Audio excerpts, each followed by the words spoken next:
Today's gospel brings us to the synagogue in Capernaum. Yesterday we heard about Jesus in his own hometown of Nazareth, where at first people admired him, but later on rejected him, even to the point of wanting to kill him. Today in the gospel, however, the scene is different. In Capernaum, the people were astonished. They recognized something unique. They said, "He taught with authority." And when he commands the demon to leave a possessed man, they marveled. What is there about his word? With authority and power, he commands the unclean spirits, and they come out. One of the most essential responses of faith is to be amazed. To be amazed by Jesus, to be amazed by God. Awe, wonder, and amazement are also the effects of those who encountered God, as written in the Old Testament. When God appeared and reaffirmed his covenant, Abraham fell face down in reverence and awe before the Almighty. When God appeared in the burning bush, Moses was filled with awe. Thus he hid his face because he was afraid to look at God. Moses' wonder was mixed with amazement and holy fear.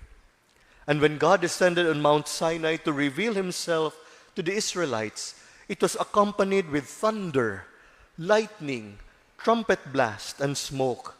Thus the people trembled in fear and awe. They stood amazed at the majesty of God's presence. When Gideon realized he had seen the angel of the Lord, he cried out in fear, thinking he would die. But the Lord reassured him, and his fear turned into amazement at God's choice of him. The prophet Isaiah in a vision saw the Lord seated on his throne with seraphim crying, "Holy, holy, holy." He was overwhelmed, and his reaction was one of holy fear, wonder, and amazement at God's glory. These and many other Old Testament figures responded with awe, amazement, and trembling when they encountered God and his glory. What about us?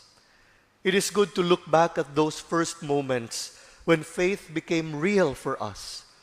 When we were children, listening to stories in the Bible, when we first prayed and realized that God listens with love, when we discovered the Eucharist, that the Eucharist is truly Jesus himself.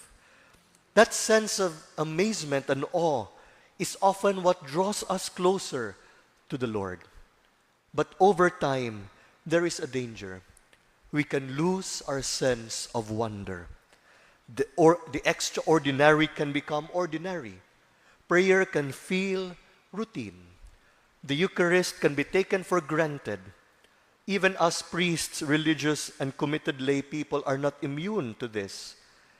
When amazement fades, faith risks becoming something merely external, no longer alive in the heart.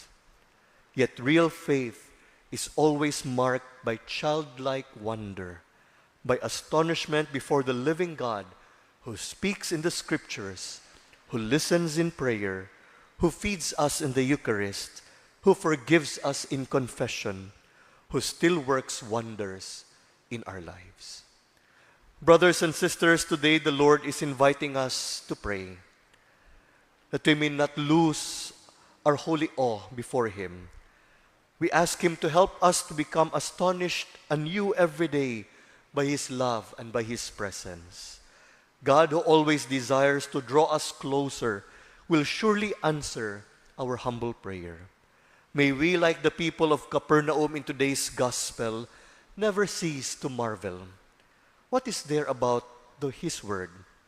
For the Lord's word is living and powerful, and it continues to touch us and to transform us anew.